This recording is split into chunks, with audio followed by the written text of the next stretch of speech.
Hey guys, it's Dawn, and as promised, we are here for our lunch and learn. And I'm so excited. My nerves are shot. I hadn't eaten anything this morning, not a good idea, but I just was extremely excited to spend some time with you guys and all of that. So, shout out to everyone who hit me up this morning and was like, I'm praying for you. It's going to be great. Love you guys. I could not do life without my circle. Get you one. Okay. But anyway, so we're going to do this lunch and learn. There's information that I want to give to you and impart and share for your business and for your organization, for whatever you're a part of. Project management applies in all of life. As a mom of four boys, I definitely can tell you project management, deliverables, task owners, that even applies in my everyday life as a mom, as a parent. And so, yeah, project management literally can go in any industry, in any sector. I've done project coordination and construction, logistics, details, deliverables, execution, permit deadlines, permit expirations, permit extensions, like all that kind of stuff all falls into project management. So that's what we're going to talk about today. I want to be mindful of our time because it is our lunch and learn. So grab your lunch. This is going to be lunch today until my stomach calms down. But grab your lunch. And we're going to talk about project management and the value of project management. So you're going to kind of watch my eyes go all over the place as I maneuver my presentation and show you some things I've kind of put together. I'm a visual learner.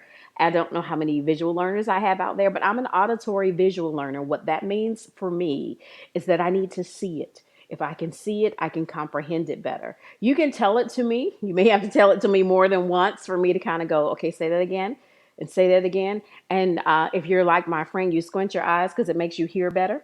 And so you do like this, say it again and say it again. So I'm a visual learner. So I figure if I give you visuals, they may be helpful. And for my visual auditory learners, hi. No shade. That's just how I learn. But when I get it, I got it. I'm one of those. So share. Make sure you share. And if you're watching and go, oh gosh, I'm not on lunch or I will be back in 30 minutes, whatever. We're gonna re-premiere it at 8 so you won't miss anything. All right. So let's go. Let's talk project management. I'm so excited. Hey, Bishop Page. So glad to have you with me. Listen, so project management. Let's talk project management. I want to tell you what project management is, and you're going to hear. So, another thing that I do for my learning, it's not just to be catchy and trendy, it's just because it helps my mind process ideas better, is that I tend to alliterate my thoughts. Alliteration, what is that? I make sure that every key word in whatever I'm thinking through has the same letter. So it may be a series of P's or C's or D's or T's or whatever that is. And so I did that with project management, right? Project management is the management of people, it is the management of processes, it is the management of projections, it is the management of productivity, and it is the management of the present. It is the management of the day to day.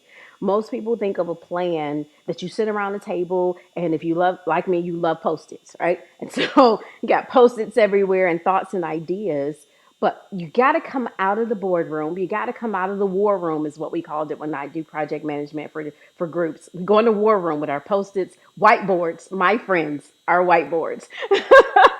Get your whiteboard, get your dry erase markers, and you go in the war room and you brain dump, right? Strategize, structure and strategy. We're going to talk about that in a few minutes. But you strategize, but the day to day matters. You come out of that room and you go into implementation. And most of us either don't have the war room at all. We don't have the room where we go in and brain dump and strategize and put it all in writing where we can visually see it. We don't do that. But then there are those of us that do that, but leave that room and don't do anything with what we do. Said this to a friend last night. If I believed my dream would be true in 5 years, whatever that is that I want to do, that in 5 years or even in 3 years, that everything that I said I wanted to do with my business, with my home, with my career, with my church, if I'm a pastor, if my with my nonprofit, with my community center, if everything I wanted to do, everything I wanted to build, everything I want to accomplish was guaranteed in 3 years or 5 years, what would I do differently today if I know that's going to happen. And if I believe that, right? If I think through that, then my day to day matters. What I do right now matters so that that happens in 3 years, in 5 years. So, project management, again, is the management of people, processes, projections, productivity, and the present. All right. So, my biggest part of project management for me. And this is coming out of corporate America and seeing how it worked in corporate America and going, I don't know that, I think we missed it. Project management really for me is managing people. If you manage people, people manage the project. I won't say duh, duh, right? They're your greatest asset in your business are going to be your employees, your people. That's your greatest asset, not the dollars. People make the dollars, okay? Not the product, though it may be great. People package, build, process, take orders for the product. Without the people, nothing exists. It doesn't move, it doesn't work. And so you've got to invest time, dear business leader, dear entrepreneur. And I know some of my entrepreneurs are watching, like, Dawn, I don't have a team, build one, right? There are people who support you, even if they commit to only give you 2 hours a week. Maybe they're volunteers to begin with because you are a baby organization and you're just getting started. But don't tell yourself, I've got to do it by myself. That's failing at hello. Build a team. Even if your team starts with just one more person other than you, build a team. You've got to have the idea that this is going to move, this mountain's going to move with a team. Got to build a team. Okay. So, in talking about people management, purpose driven people, I believe this with my whole heart, are unstoppable. Rally people around a purpose and they'll move anything. We got to see this in 2020, unfortunately, in a negative light, but it worked. And we got to see it in 2021. I'm going to give you two separate incidences. In, in the death of Floyd, right? We got to see people, George Floyd, we got to see people of all ethnicities rally around something they thought was absolutely unbelievable. You saw African Americans, you saw whites, you saw Asians, you saw Jews, you saw all kinds of people rally around social injustice. They marched on cities and gathered together. Why? Because they had a centralized purpose, right? Okay, fast forward, because I'm going to show you this works whether it's a good cause or a not so good cause. In the beginning of this year, we saw people storm the Capitol, right? Rallied around one purpose, centered around synergize, organize, strategize, and structured around a purpose. Purpose driven people are unstoppable. So you get your people, you build purpose around those people. So rally these people. Here's our cause, here's our product, here's our organization, here's what we're trying to do. Give them purpose, and then you get productivity in that order: people, purpose, productivity. Okay, I want to keep moving. All right. So in people management, synergy is the secret sauce for people management. What do I mean by that? So synergy is, in our language today, a lot of people go vibe or energy. The energy in a room, the vibe in the room, the climate or temperature of an environment or an organization. Culture is a word we like to use in corporate America. What is the culture of the organization? Well, synergy matters, right? Synergy allows me to take people from different backgrounds, different walks of life, different temperaments, different attitudes, different paces, different skill sets. And I allow them to all sit in the same environment and around this one purpose, this product, this organization, this whatever I'm driving. I get those people to work together where they would not otherwise work together. Synergy matters. There's nothing worse than having a team that can't get along.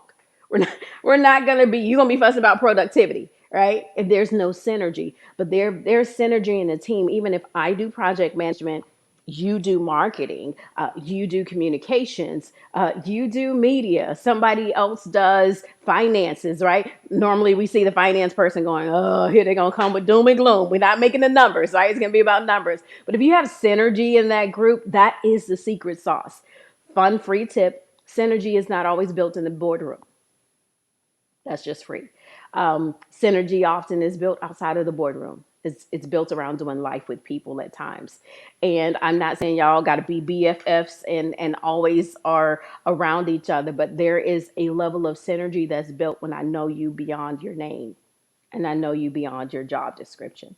That's where synergy is built. And it allows me to go, let me take my strengths and your strengths and let's compensate. Thus the diagram, let's compensate for our weaknesses to balance out. And now this train is moving, right? That where I'm not good, okay, but you're good at that, so you're going to handle that. And you're not good at that, okay, I'm good at that, and you're going to handle that. And we synergize our strengths, we minimize our weaknesses, and the train moves.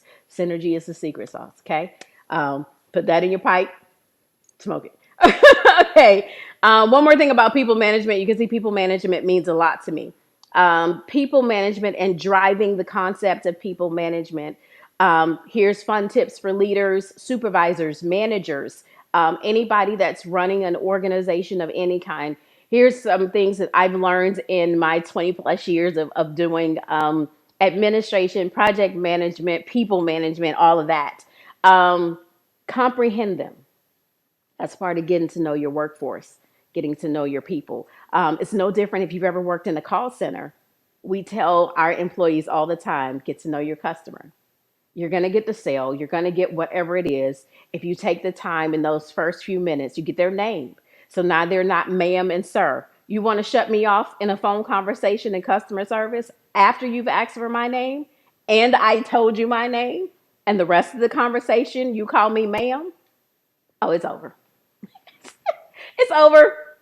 It's all the way over. Why? Because it's not personal anymore. It's not engaging anymore. It's I'm just a person on the other end. So that's even better when you start talking your workforce. What is it to walk into the office, or what is it to hop in the Zoom and the owner, the founder, the CEO looks and goes, "Hey Dana," or "Hey Nicholas," or "Hey whoever." As I watch you guys, "Hey Quintad," if somebody walks in, right, and says your name, that's huge. That's huge.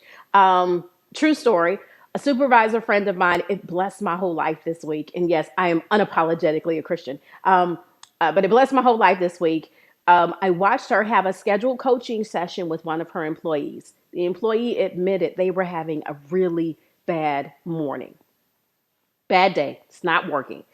Instead of proceeding with their scheduled coaching, she said, "Hey, let's do this. How about you take the 30 minutes that was scheduled for our coaching and you take a mental break? Go reset, go do something to kind of get your day back on track." And let me show you the business genius behind that. If I take the time to take care of my employee, the productivity I didn't get in the first half of the day, or the first few hours of the day, because they were mentally not there, mentally not engaged, mentally just not where they needed to be, by me understanding them, by me comprehending who they are, how they tick, foregoing my business agenda, and I've got to get this done, and remembering there's a person behind my agenda, change the game. Productivity the rest of the day now looks different. Why? Because my supervisors saw that I needed more than just, okay, you made your numbers this week. No, you didn't make your numbers. Well, let's see how we can change that. But okay, let's put that to the side. Let's talk about you. You're not having a good morning. Hey, take 30 on me. Breathe, right? Comprehend your people. Once you comprehend them, using that same illustration, construct a plan about how to get the best out of them. That if I know George is not a morning person, okay, so the task and assignment I'm going to give George is not going to be something that happens at 7 a.m. in the morning. It's not going to be something that happens at 8 a.m. in the morning, right? I'm going to give George the night work. I'm going to give George the afternoon stuff. I'm going to give George stuff that's not time sensitive to the business day if he's a part of my home team, and I can still use him. Now, obviously, if my business runs from certain hours of the day and that's what I need, then George may not be a good fit for my team. Free fun fact, everybody's not made for every team, and that's okay. Doesn't make them a bad person, doesn't make you a bad leader. It just says, hey, the culture, the synergy we have here, how this works, you don't fit in. Let's find you somewhere where you fit. So construct a plan around what you comprehend about your people, and then be compassionate. You put those three together, and you're going to build an amazing, incredible, engaging team. You're not going to be perfect every day. Please don't buy that hype. You're not. You're going to have days where you go in and you're going to turn over all the tables. Listen, Dawn, the project manager, on a not good day, it's just not a good day. It's not. And so I'll pray for me on those days because it's not a good day. All right, so let's keep moving. Process management.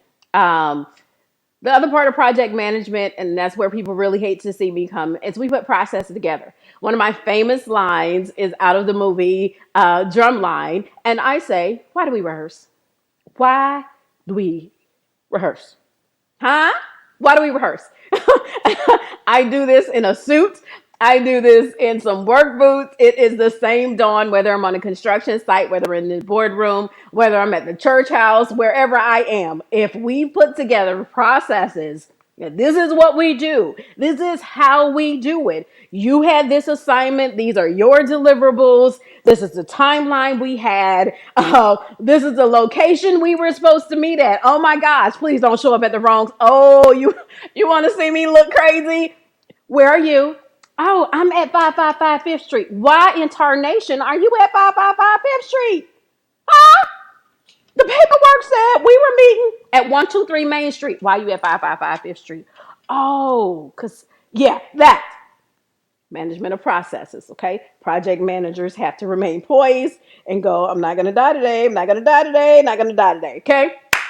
Management of processes. So you got to have your task owners. That's the who. You got to have deliverables. That's the what. What are we doing? There's nothing worse than gathering and not identifying actionable items. I'm big into functionality. What the heck are we doing? Now, some boardrooms, it may not say heck. But anyway, task owners, deliverables, that's the what, when, timetables, that matters. Time is a currency that we don't get back. And when it's spent. Okay. There's no refund on time. So timetables, when is it due? Location, where is it supposed to happen? In this virtual world, even location matters there. Be in the right Zoom. Amen.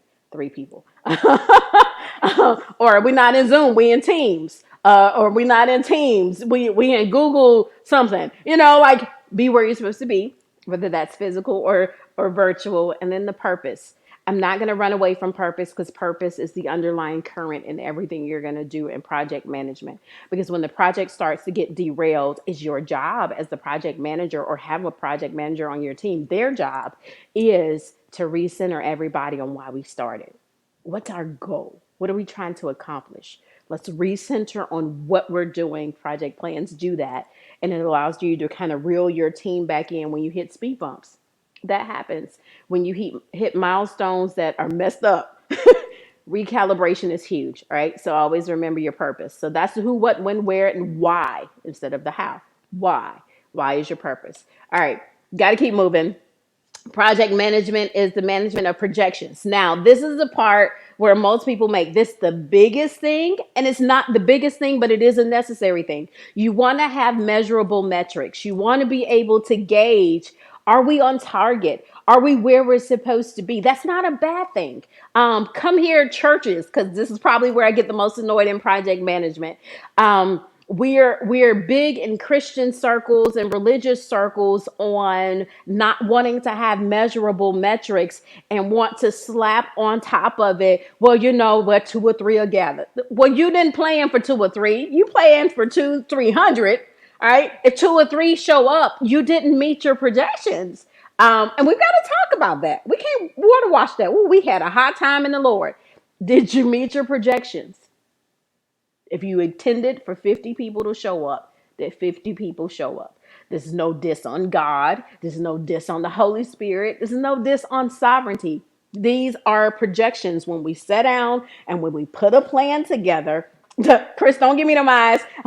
When we put a plan together on how we were going to do something, we put projections that by this time we want to have grown to this percentage or this number, whether they're percentages or hard numbers, projections matter. And so you can't whitewash that. You can't water wash that or however you want to wash it. Okay. Doesn't go away. If we don't meet our projections, you would hate me as a project manager in a postmortem because after we give each other high fives and we survive the project, my next question All right, what the hell happened? Who? I did. I said it. Y'all stretch your hands towards the camera. What happened? Why we had three singers and I asked for 13. Um, why we raised $50 and we needed 5,000. And that's in nonprofit sectors. That's in business sectors. That okay. Take construction. Okay, the gas is in the ground. I used to do underground utilities. All right, gas is in the ground, but you tore up the whole lawn. And now Miss Jones is calling me because she need a new driveway. She wants St. Augustine grass when she used to have Bahia, but she gonna lie because you tore up the grass, right? Did you get the job done? If the goal was putting gas in the ground, you put gas in the ground, but what'd you tear up on the way? We're gonna have to have a conversation about that, right? Who didn't close the permit? Who didn't extend the permit? We did that without a permit. Okay, so now we got to go back to the city of Tampa and explain why we did work without a permit, right? Like, we're going to have the real conversations because our projections matter, right? Where are we? Are we where we're supposed to be by now? If we're ahead, that's when you get to celebrate. You'll love me as a project manager. Guys, we are ahead of the game. Yes, let's go. That means, and then I'm Aggie. That means we can accomplish more. We just bought ourselves some more time. So let's throw in a couple of more deliverables. I'm that person. If we're behind, then yeah, we're going to talk about why are we behind? Now, there are some uncontrollables, right? I give to that. Like in construction, you don't control the weather. That's Jesus. You don't control the winds or the waves, right? And so, because you don't control the weather, but a good project manager plans for contingencies, plans for missed steps, counts the weather in. Every year it rains. Come on, Floridians. Georgia people, I love you. Check y'all weather. But if you live in Florida, right, you know there we have rainy seasons. You know hurricane season is coming. So if you're planning something that's outdoors, you factor in the fact that we probably need a rain contingency plan for this time of year. It might be bright and sunny and you never have to whip out a tent and you never have to go to your alternative location, but you should have one. You should plan for that. All right. So if we're behind. What did we do wrong? What can we do to get back on track? The last thing I want to talk about in projection management is sometimes when we project, when we're in the war room, we have really high projections, right? And we think really big. And oh my gosh, it's 12:27. I got to keep moving. All right. So we think really big, right? When we're in the war room. And then sometimes we get boots on the ground and go, whoa. Okay, maybe we didn't think this all the way through. Because it's one thing to think about it with a whiteboard and dreaming big. It's another thing to get boots on the ground and realize, okay, maybe we need to adjust our projections. That's not a bad thing. Hear me? That's not a bad thing. It is okay to revisit the project plan, look at your projections, right? And go, okay, maybe we're not going to do this for 200. Maybe we're going to do this for 75. All right. Not a bad thing. If COVID has taught us nothing else, it's taught us to adjust, right? It's taught us to adapt real time to real climate changes, to real adjustments. And if you paid attention to what COVID taught us as well, is if we didn't change, we didn't make it. Literally, businesses died, humans died, churches, they died. I know y'all don't believe the church can close. They do. They die. All right. So change is necessary in any project. Instead of letting the project die because you don't want to get off your high horse and actually accept we may have bit off more than we can chew, or something's changed and we need to adjust. Adjust your projections if you need to. Calibrate, reset. It's not a bad thing. As a matter of fact, my friend has on her desk the easy button from Staples. So that was easy. Put on top of the easy button the word reset. And so every time she hits it, the word reset is in your head and it talks back to you and go, no, that was easy. Because that's what I want you to think of resetting. Don't think of resetting as failure. You didn't fail. The project's not over, but you did calibrate, right? I'm out of shape. Ah, newsflash. but he's a wander. Anyway, I'm gonna say I'm out of shape. I'm absolutely out of shape. So for me to take on something that physically I can't handle halfway through the journey, we might have to rethink this, right? Y'all might have to get me some skates, a bike, a golf cart, something to get me to the finish line. And so I'm saying that jokingly, but seriously, you're not a failure if you have to rethink how you're going to get where you need to go. Okay. All right. Projections, manage your projections. All right. So productivity. If you manage the people, manage the process, manage your projections. Now we can talk productivity because it's people plus processes equals productivity. You put all of this together. And this is where project managers' whole faces light up because it's like, yes, it's working. The people are working. The structure is working. The strategy is working, and we're doing it. All right. Assess how the people and the processes are synchronizing because they've got to kind of go together. There is nothing, um, but there's nothing worse than having people. You can see this even in sports. There's nothing worse than having a talented team, but their processes are not synchronized. To get all this talent, but it's not working together. And you're looking like, why they not winning championships? Like they got a beast of a team. Synergy, synchronization. It's gotta all come together. So when your people and your processes, and part of that in your process writing and your procedure writing, think about your people and where you place them.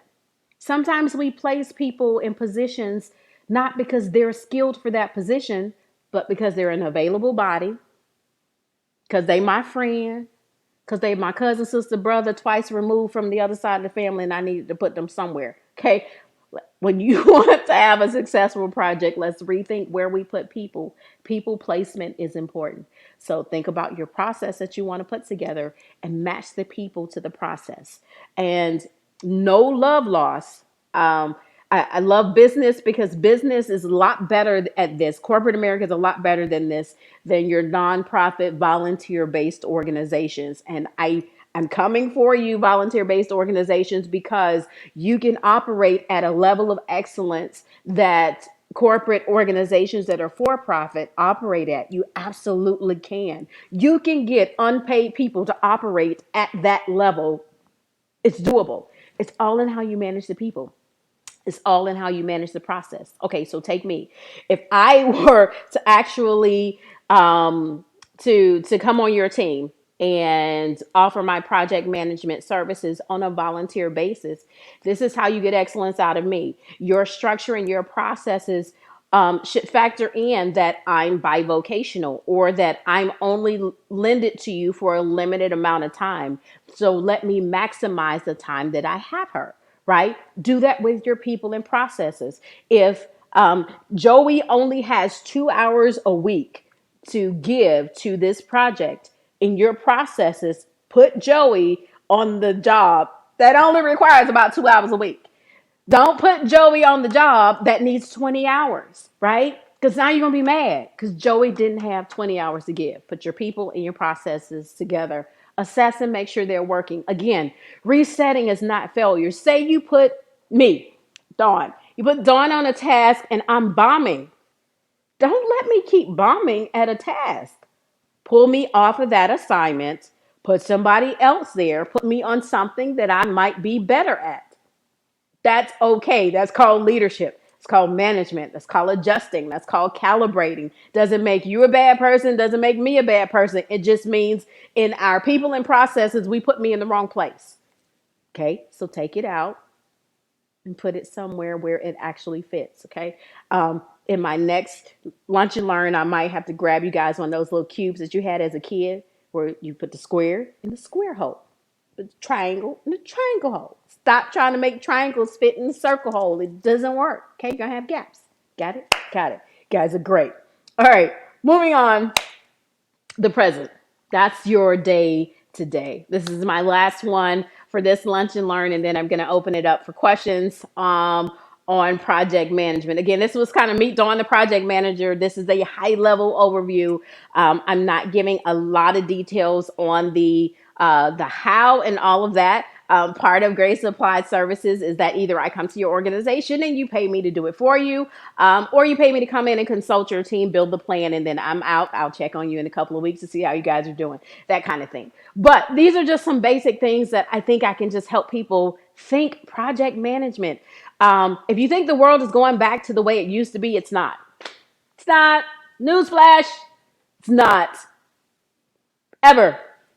Every business, every corporation, every church, every nonprofit, every community center, sports, you name it, pick an industry. No one is going back to life as we knew it prior to the pandemic. That's just free. If you're mad,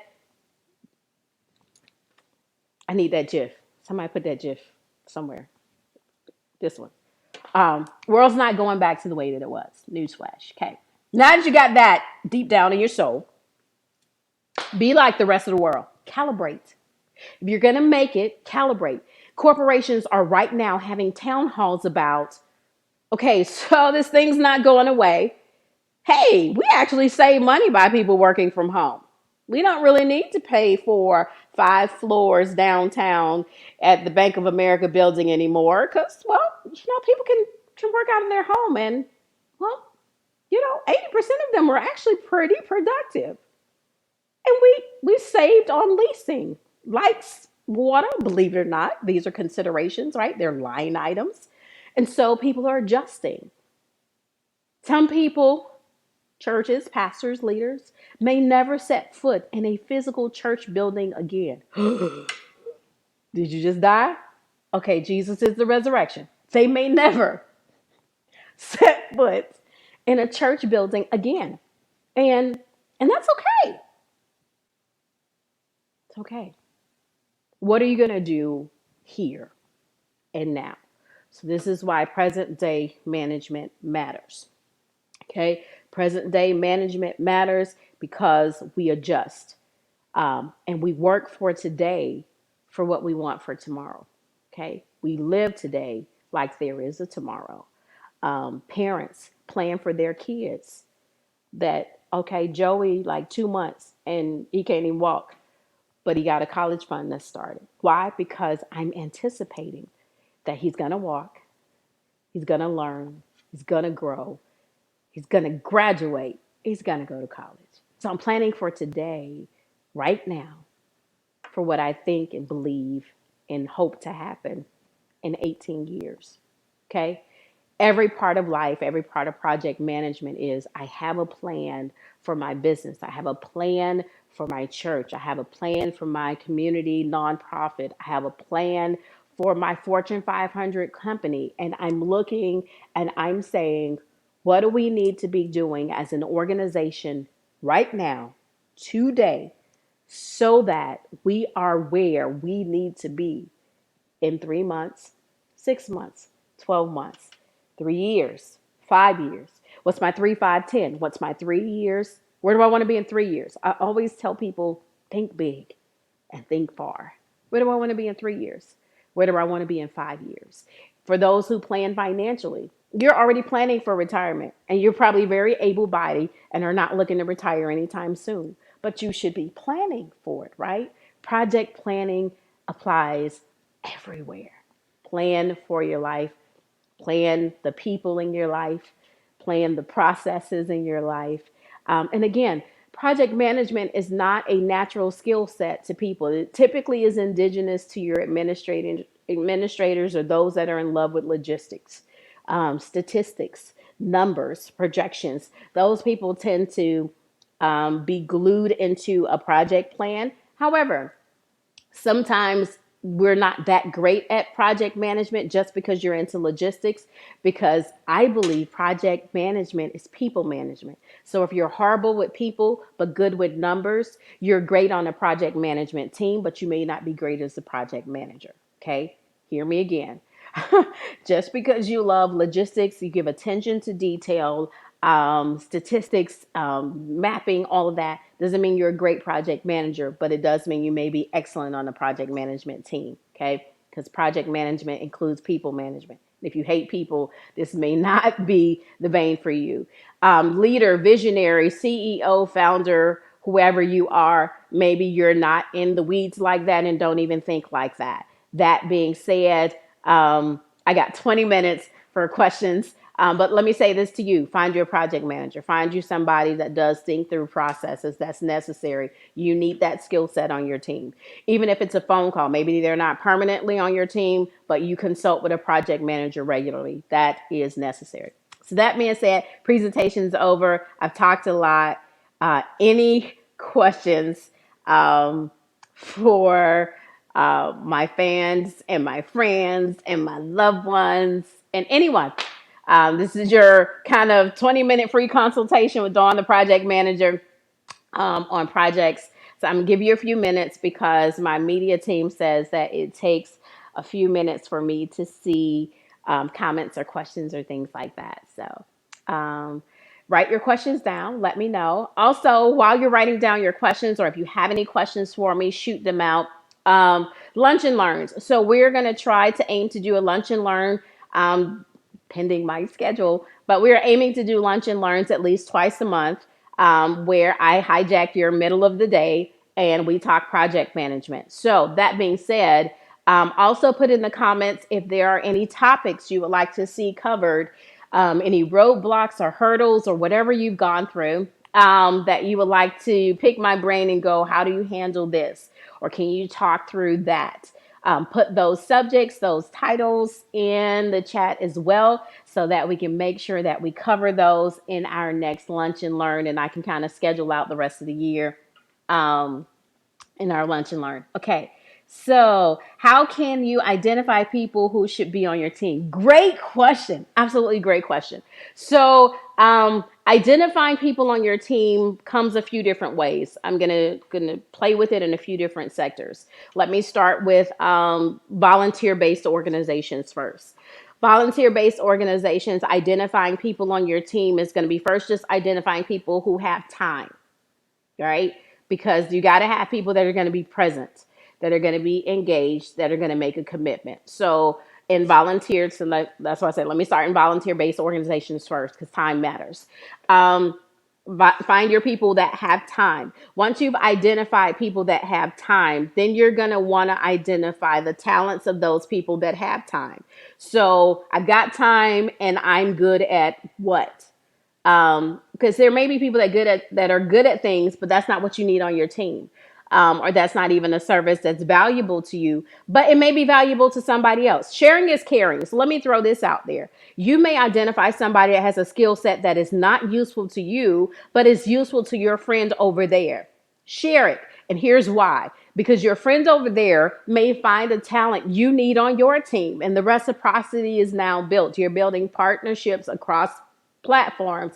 I don't know why we get so territorial in certain circles, but you're building partnerships across platforms where resources can be shared. Sharing resources is not a bad thing. Sharing resources is not a matter of loyalty and disloyalty. Get out of that, right? Sharing resources builds groups. So identify people with time. Identify people by their talents. Once you've identified their time and their talents, let me back up. Before you identify their time and their talents, hopefully you already have a structure of where you need to plug people. There's no point in identifying your volunteers and you don't even know what you need. So I would roll all the way back into building your team to identify what do you need on your team? What am I lacking? What do I need? What do I need help in? Who do I need? Put that structure, even if there are no names there. Don't be afraid to build and dream big for the team that you need. If I know that I need a core team that has, take Grace Applied, I know I need someone doing media, even if I outsource it. I need media photography, videography, graphics, all that stuff. I need someone either on my team that does that or someone partnered with my team that does that, right? And so identify your needs, build your org chart or build your workflow chart, and that figure out what resources that you need. Then identify the people that have time, identify the people that have talents, and plug them into the places that they fit. Um, and then where you have vacancies. So say my strength is administration. but I can do other things. If my time says I can handle more than one task, I may be a person on your team that serves two roles until we get somebody else. Smaller organizations often have to double up on roles. That's why you want to start with time, because you'll minimize failure and frustration if I know this person only has this many hours. So their task need to meet and match kind of where they live, what they have. So identify their time, identify their talents, plug them in. But before you even identify anything with the team, identify what you need on the team. Most of the time, we just want people, and then they get there and go, "What do you need me to do?" And you haven't identified that. So identify your teams by knowing what you need. Build your org chart first. I would say that. Build your org chart first.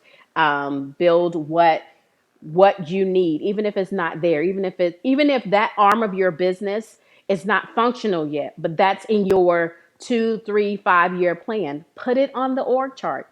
It may be a section that, for visual reasons, is grayed out, or says future across it, but don't write it off. Leave it there.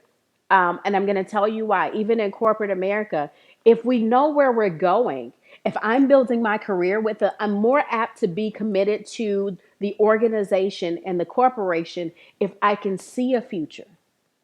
So I'm starting here, but on our org chart, there's a role that's coming down in a year and a half that I want. And I can see it. It's not functional right now, but I think I'd be good at. So I'm going to work my way towards that particular position. So that works in the profit and nonprofit organizations, on how we identify roles. Okay. So in corporate America, well, this is how that works. In recruiting, we identify skill sets that we need for that position.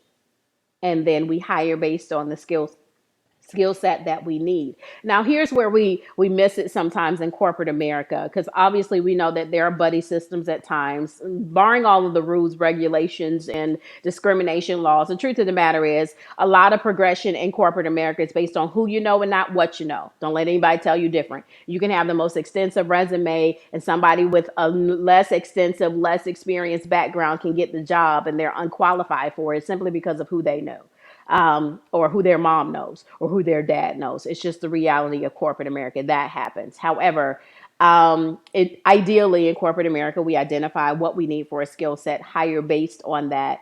But here's where I think managers miss the boat. I'm a firm believer in the 90 days. You hear me? Y'all gonna hear my country part come out. You hear me?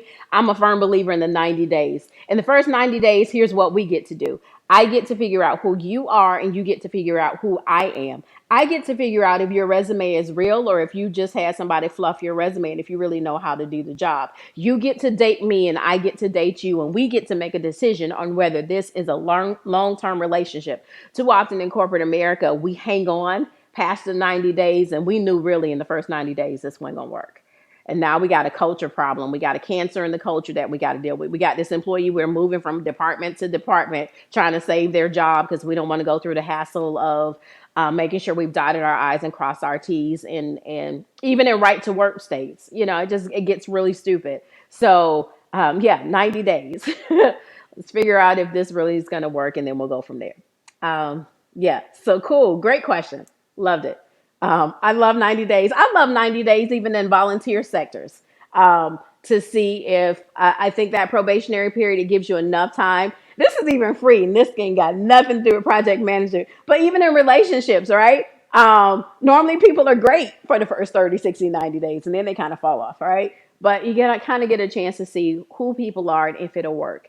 And again, I think if you set that precedence at hello, that we're going to see if this works. And if it doesn't work, you're not my enemy because it doesn't work. I don't hate you because it doesn't work. I don't hate you because I got to let you go. Like, I'm that person that can fire somebody and we can still have dinner tonight.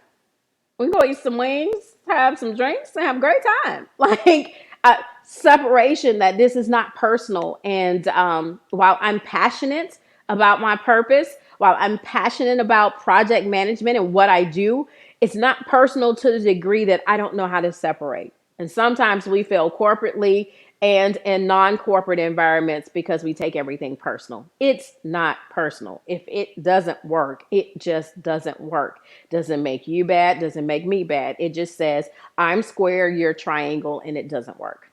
Okay. Sometimes we make it personal, and we make it unnecessarily, especially in church sectors, we make it unnecessarily spiritual, or the devil is busy. No, he's not busy. It just doesn't work. It's okay. It's okay.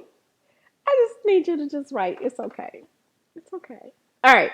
Any other questions? I promise I'm not going to keep you long. I really wanted to keep it under an hour. We're going to re-premiere this later. So if you know somebody that would benefit from our time together and talking about project management, make sure you share it. Tell them to join us again at 8 o'clock. Obviously, we're re-premiering at 8 o'clock. So what's going to happen is that we'll re-premiere, but I will be on in the chat, taking questions, making notes, trying to respond to questions, and we may even come back and do a live just for Q&A to say, hey, I got questions that I just want to answer on the live, and we'll do that way is a possibility. Our next Lunch and Learn, like I said, we're trying to do 2 a month. So our next Lunch and Learn is going to be on Friday, August 27th at noon. Again, Friday, August 27th at noon. We'll do our next Lunch and Learn. Again, any topics that you want to see, hit us up on our pages. We are on YouTube. We're Grace Applied everywhere. Okay. So Grace Applied on IG. We're Grace Applied on Facebook. We're Grace Applied on YouTube. So find us anywhere, everywhere. Email address is mygraceapplied@gmail.com. Mygraceapplied@gmail.com. Make sure you, if you have questions or things that you want to cover, make sure that you are keeping in contact. I'm pretty responsive. I do try to respond within 24 to 48 hours of any inquiry. So give me time. I am a mom and I juggle a lot of hats, but hey, I'm here to make sure that we are better. That's what I want to do. My team is giving me all the plugs I'm supposed to give. Okay, so project management, we've covered that. The next Lunch and Learn is the 27th at noon. We've covered that. Thanks everybody for rocking with me this afternoon. It's been great. I've had a lot of fun. And then the other thing that I wanted to remind you of is Space for Grace. So you heard me talking about for profit, your business, corporations, things like that, and non for profit. What I'm finding is a lot of times in our not for profit sectors, whether that is community centers, social work, or even religious organizations, churches of all sizes, a lot of time project management is completely absent in those environments. And it breaks my heart because those are some of the organizations to me that are doing the most meaningful work, that it's so much bigger than a dollar. It's so much more impactful, and they help literally people turn their lives around and head in a better direction. And so I hate to see those organizations struggle with basic things: structure, strategy, building teams, efficiencies, managing volunteer bases so that they can be the most effective. And all of that is centered around proper project management. And so I started something called Space for Grace. What Space for Grace does is it allows me to go to those organizations, whether they are nonprofit, whether they are churches, whether they're small businesses just starting out. And I'm an entrepreneur, so I understand it, that sometimes you're trying to rub two pennies together and you're trying to take a little bit and cross your fingers that it grows into something big. And so sometimes you're looking like, hey, Dawn, I can't afford that. I can't afford hiring a project manager. I can't afford getting whatever. And so it just was burdened on my heart after talking with people and meeting people casually. I literally talked to a pastor one day. This is where this really was born. I talked to a pastor in a passing conversation in a hallway, and stopped me and said, "Hey, Dawn, can I ask you a few questions about administration, and I know you're good at that stuff. Can I ask you a few questions?" Sure. And so 20, 30 minute conversation, maybe, if it was that long. And so we talked, and I thought nothing of it, to be honest with you. Like, I brain dumped, passed on information, gave some tips, suggestions, and I kind of kept moving. And then the very next day, had contact with that same pastor, And he said, I went home and I talked to my wife about all the stuff that you told me. And gosh, I slept better last night. Wait, what? You've been losing sleep over something so what was simple to me, what was a no-brainer for me was major for you.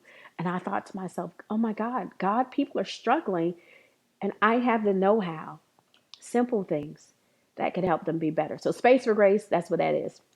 So, what Space for Grace does is it pays for my fees, it absorbs my cost to go to organizations to travel, whether they're local or out of state, to travel to organizations, absorb my hotel costs, my travel, my fees, my consultations to pay for me to go there.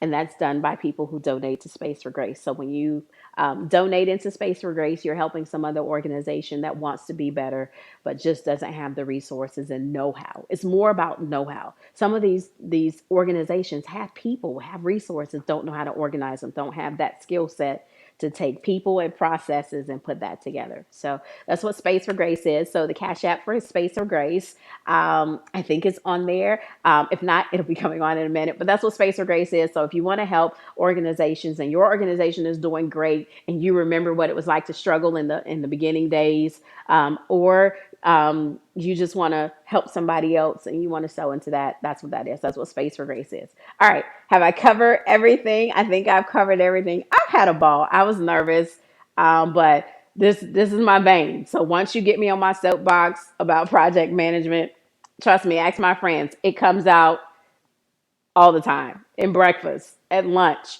on the ride home from church, like anywhere. Who did that? Who didn't think through that? Like I am a natural project manager and it comes out. So once I'm in my vein, I can talk about it all day. All right. But love you guys. It's been fun. Looking forward to being in a boardroom near you, in a classroom near you, across the coffee table. One-on-ones are great for project management because it allows the project manager and to project managers that are watching, the best thing you can do is spend time with the visionary. Spend time with the CEO, spend time with the founder, spend time with whoever is the owner of the project who has the vision for what's supposed to happen. Sit down and hear their heart before you build the project plan, before you start making deliverables, putting timetables together. Sit down to hear their heart. You'll build a plan that they'll be pleased with and that will carry their vision where they want it to go. So I definitely encourage that consultation, that one-on-one, to just listen. One of the best things you can do at the beginning of a project is listen. So spend time with whoever owns the project, that pastor, that leader, that business owner, that CEO, that operations manager, whoever you're spending time with. Sit down, spend time with them, hear their heart, build the project plan from there. All right. So gotta run. Love you guys. It's been fun. Till our next lunch and learn. Go be great. Manage your projects, people, processes, projections, productivity, day to day. The present matters. What you do today matters.